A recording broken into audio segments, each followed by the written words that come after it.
Hello and welcome to another update. In this one I'll be covering the Bakhmut front, as that is where the latest updates have been.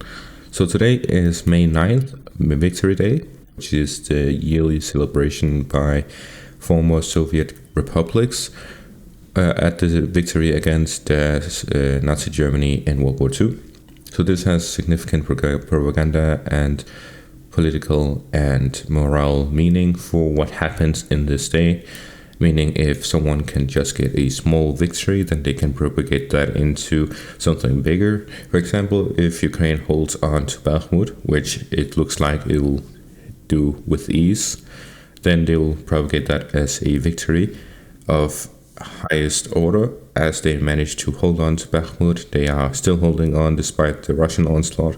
Hundreds of thousands of casualties on the Russian side due to them holding on to Bakhmut and so on. That is their propaganda statements. Then we have the Russian forces who haven't managed to capture Bakhmut by May 9th.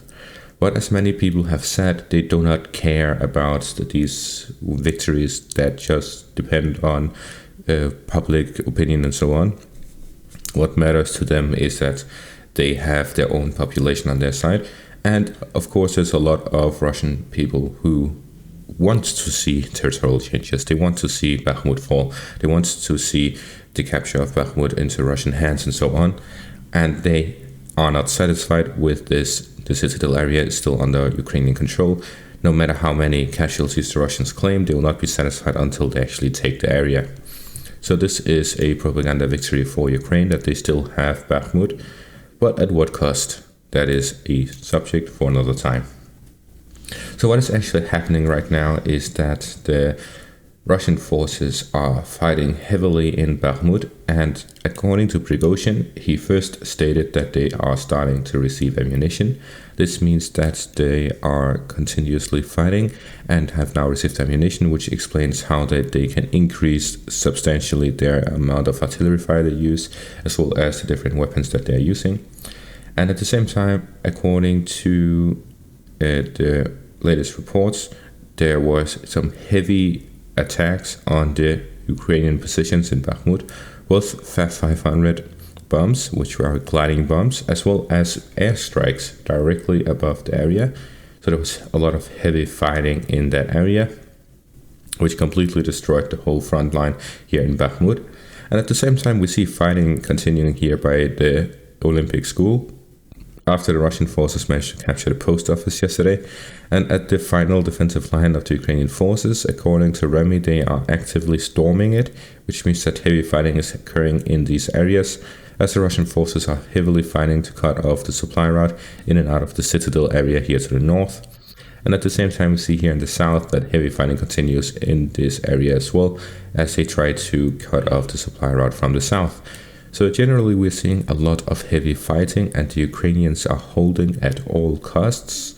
That is clear due to the essence of what is happening. The Russian forces managed to, in the last month, capture the whole central Bakhmut, as well as most of the western part, leaving only this small part left to be captured. However, the Ukrainians are holding much stronger onto these parts than the whole central area, and that is because of how significant this is.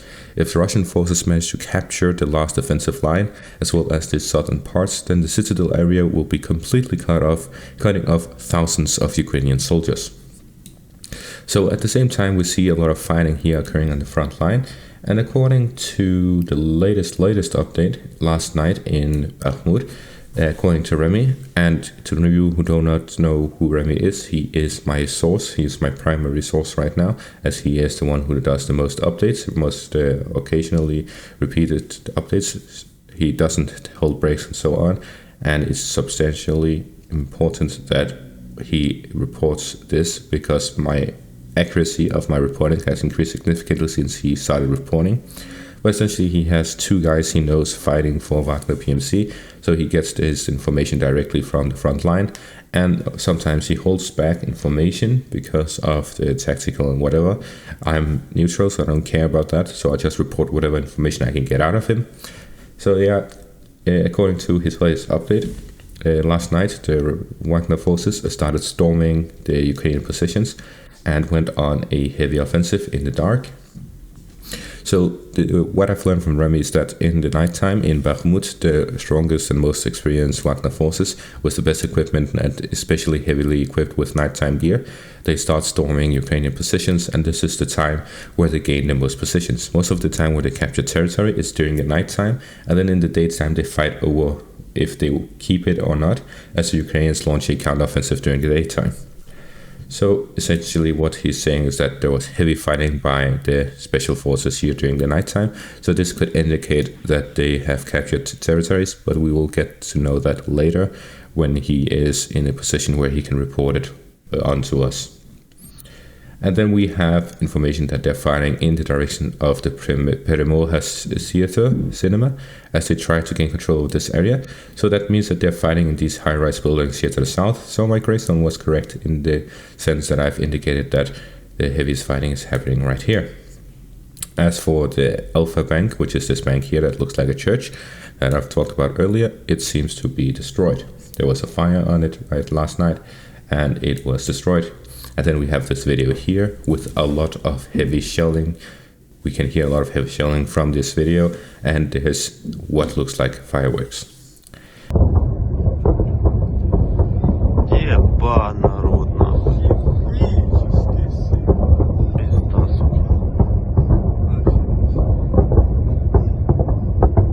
And then later it was reported by Remy that there was airstrikes in Bakhmut during the nighttime. So heavily close air support by air forces, by Russian Air Force, glide bombs, artillery shells,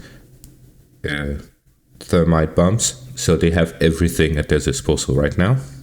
And then there's some claims that Prigozhin is saying that he's not getting any ammunition yet. It's clearly bullshit considering there's airstrikes, thermite bombs, Fab-500 glide bombs, artillery shells, and constant shelling throughout the whole night. Then that is definitely because he's received ammunition. So it's just a continuation of the saga trying to confuse the enemy as he completely destroys everything with the heavy ammunition and firepower that he has available to him. After listening to a lot of feedback that I've received from you, the viewers, I have made some changes to my Patreon page, so make sure to check it out.